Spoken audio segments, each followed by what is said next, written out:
Ang pinakasikreto ng pagdadrive na mag-isa ay aliwin mo yung sarili mo sa mga magandang view sa paligid habang ikaw ay nagmamaneho.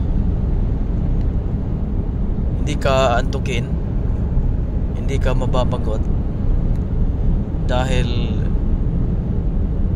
nare-refresh ka sa mga magandang tanawin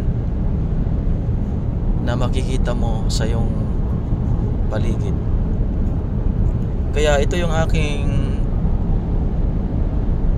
ginagawa kapag nagdadrive ako na mag-isa, wala akong kasama. Siyempre pag mag-isa ka lang, nandyan yung antok, nandyan yung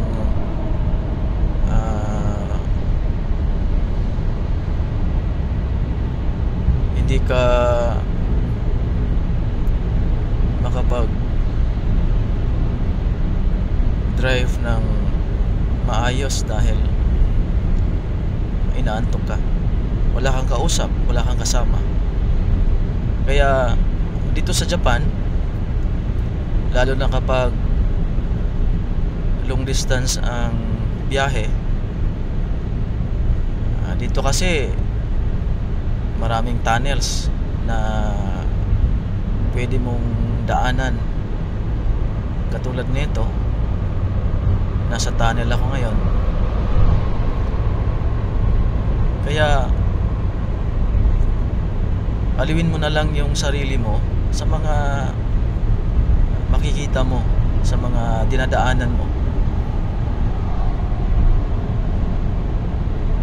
Makapagbigay sa'yo ng lakas na manatili kang nasa presence of mind.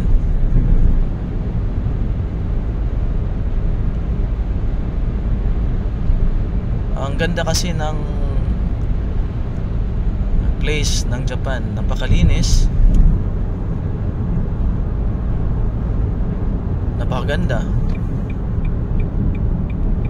Kaya hindi ka talaga mapapagod sa sobrang ganda ng makikita mo sa paligid habang ikaw ay nagda-drive.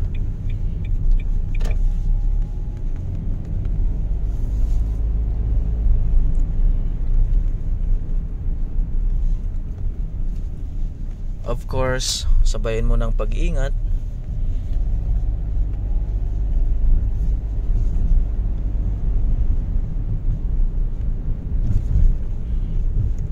para makarating ka sa pupuntahan mo na safe,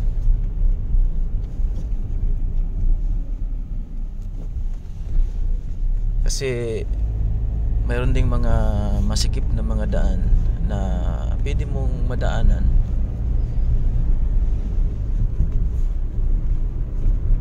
At marami kang mga makasalubong na mga sasakyan. Kaya ano lang, enjoy mo lang yung moment na nagda-drive ka.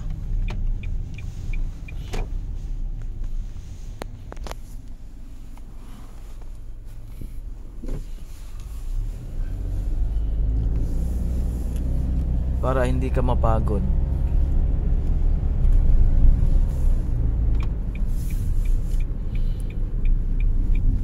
Minsan kasi kapag malayo ang pupuntahan mo, nakakapagod mag-drive.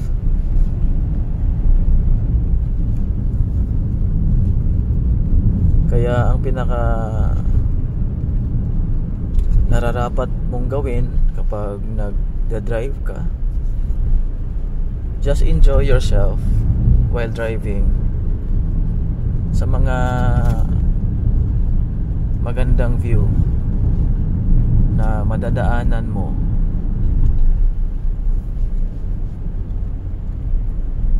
ma-appreciate mo yung kagandahan ng bawat lugar na iyong madadaanan.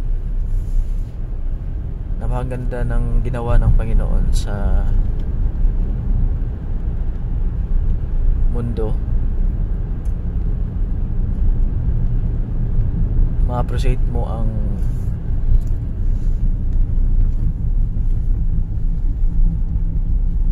kagandahan ng mga bagay na ginawa ng Panginoon. Kaya mas lalo mong ma-appreciate si God, mas lalo mo siyang pasalamatan sa mga nakikita mo na kanyang ginawa.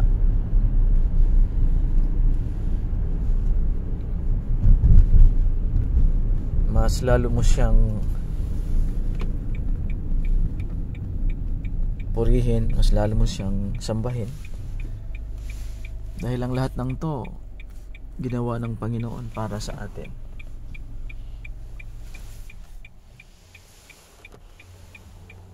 God has provided everything for all of us, na hindi na tayo mahirapan. Nandyan na ang lahat ng mga bagay.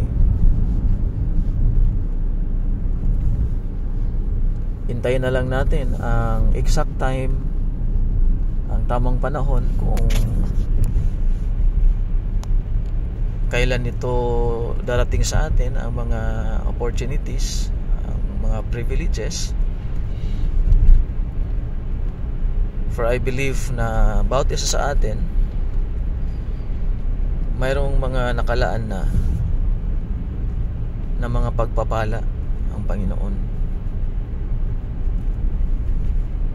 Mayroon kasing timetable ang Panginoon para sa atin sa lahat ng mga bagay.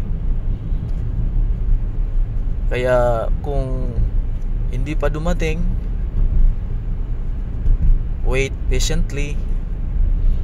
Hintayin mo lang. Sa tamang oras, sa tamang panahon, ibibigay ni Lord kung ano ang nararapat para sa'yo. Kaya ingat tayong lahat. Pasalamatan natin si God sa lahat ng dumating sa atin. According to Paul, kanyang sinulat sa Biblia, in everything give thanks, for this is the will of God in Christ Jesus concerning you. So dapat nating pasalamatan ang lahat ng mga bagay, lahat ng mga pagkakataon na dumating sa atin, na naranasan natin sa ating buhay. God bless sa lahat. Ingat po kayo sa inyong pagmamaneho. Hanggang sunod.